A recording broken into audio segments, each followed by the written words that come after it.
Hello, I'm Paul Beckwith. My cats are all hiding tonight, so it's just me. I want to continue to talk about these superstorms that we've been experiencing around the world recently. All eyes in the West, of course, have been focused on Hurricane Florence, which is now still dumping huge rain as a disturbance, tropical storm over North Carolina. Lots of the rivers are filling up and in flood mode. There's water everywhere. It's just a horrendous situation. But as as bad as that storm was, a storm that was twice the size and reached Category 5, well over Category 5, 180 mile per hour winds. Typhoon Mangkhut it just went over the Philippines, went through Hong Kong, and now it's churning its way up through southern China. So I'm going to talk about some of the consequences of these storms. We know that climate change is writ. The signature of climate change is all over these storms. And as bad as these storms are, things could be much worse. As the oceans continue to warm further from the equator, especially like in the Atlantic, for example, off the eastern seaboard. We can expect things like we can expect. It's only a matter of time before we get a massive event like a Florence, a Harvey, an Irma, whatever, hitting Washington D.C. Maybe that would wake up the politicians. I mean, I think we'll find that out very, very soon. And also Miami, Palm Beach, those areas. If if Hurricane Irma, I believe, went up the East Coast instead of coming across into the Everglades, 2017, we would have been talking about $1 trillion worth of damages. So anyway, let's get right to the situation here. So first, I'm going to show you some of the horrendous. I'll just scroll down here a little bit. Some of the horrendous damages that we were seeing. So this is, let me just click on this.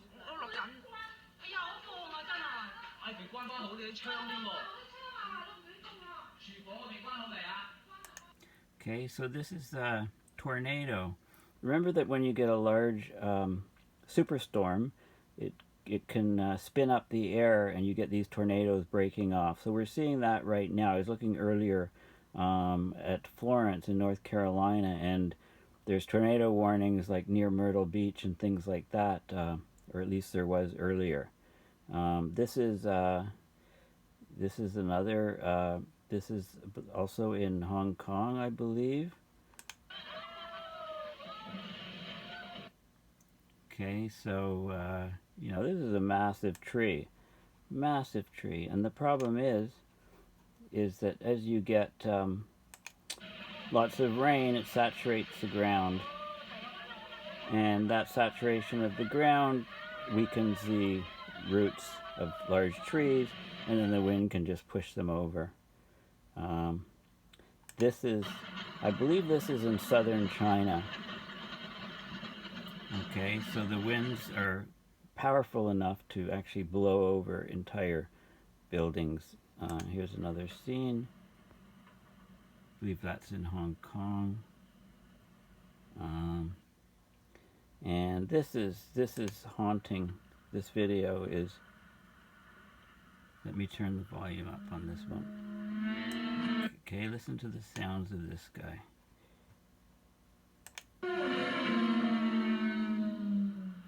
A crane being completely toppled over with that haunting sound. And I believe that was in southern China. This is another view of the same thing.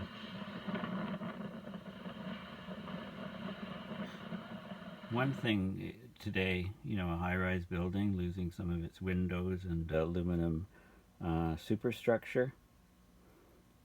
And this is actually, we can actually see building sway here. See the motion of this building? People up in high-rises were reporting huge amounts of sway in Hong Kong, at least for several hours. Okay, so this hurricane, let's have a look at it. This is a BBC news report of this typhoon, Typhoon Mangkhat, South China battered by deadly storm. And what we can see is, um, it's one of the most powerful storms to hit the region in decades. It's the most powerful storm of the year for sure. 2.5 million people evacuated in Guangdong and on Hainan Island. Hong Kong, storm-wrecked buildings. It's moving inland, hitting the various regions of China now. Tremendous damages and very, very high winds. This is a predicted path of this typhoon. So it raised the top of the Philippines. Here it is right here. So it raised Hong Kong. Remember, when this storm is moving forward, you've got the forward motion, and you've got this, it's a low pressure area. Winds go into it. They're deflected to the right, so it's always spinning this way, counterclockwise in the northern hemisphere. And when it's coming and hits the land, the right front quadrant here, you get the rotation of the storm, those winds, add them to the translational velocity. So the winds are much, much higher here than they are on this side. Unfortunately, that's where Hong Kong was. So we got these massive winds, and this is where it's going to continue to go through. Here you go. A person in a high rise in Hong Kong. She could feel her building swaying for about 2 hours. Macau, the casinos were closed. Okay, so you know the storm's got to be pretty bad when the casinos close. First time in their history. The heavy winds smashed windows in many of the high rises. Flooded streets. This is some of the damage in Typhoon, destroying buildings, and it caused a landslide.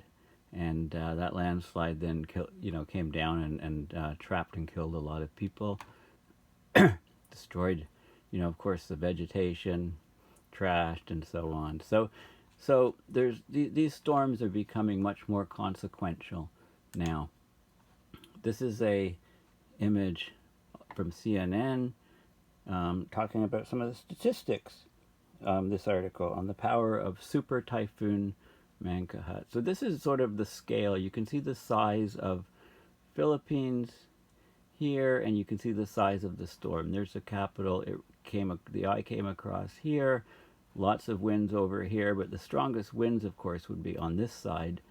So since the eye came across there, most of the strongest winds are hitting these islands here, and so they wouldn't have fared very well. So here's some of the statistics. This storm was the strongest storm anywhere on the planet in 2018. Wind speeds hitting 285 kilometers an hour or 180 miles an hour. It made landfall at 165 miles an hour, 270 kilometers an hour. I think 155 is the Category 5 and up. So this would be a Category 6 if we had such a category. Much, much higher than the Category 5 designation, which is greater than 155 miles an hour. Much, much stronger winds than Hurricane Florence that hit North Carolina the same day. Winds were 270 kilometers in Mangkhat. 270 kilometers diameter, 168 miles. That's the distance from Paris to Brussels. Okay, massive, massive storm. This is just a reminder, the Saffir-Simpson hurricane scale, Category 5, greater than 155 miles an hour, pressure less than 920 millibar, pressure in the center of the storm gets the lowest, 18-foot storm surge, catastrophic damage. Now, Florence was Category 2 when it came ashore, but it just has been churning away, dumping over 40 inches of rain in many places. We're going to be approaching the 5 feet from Harvey. That was the maximum rain dumped from Harvey over Texas last year. So we're approaching those sort of numbers. Trillions and trillions of gallons of water. Okay, so this is a storm track. Sorry, let me come back here. Okay, this shows the storm track of this guy, where it is. right at the moment and places it's gone through, etc. Okay, so this is a really good site, Hong Kong Observatory. You can get the cyclone track information, loads of other information too. This I talked in three previous videos on the science of superstorms.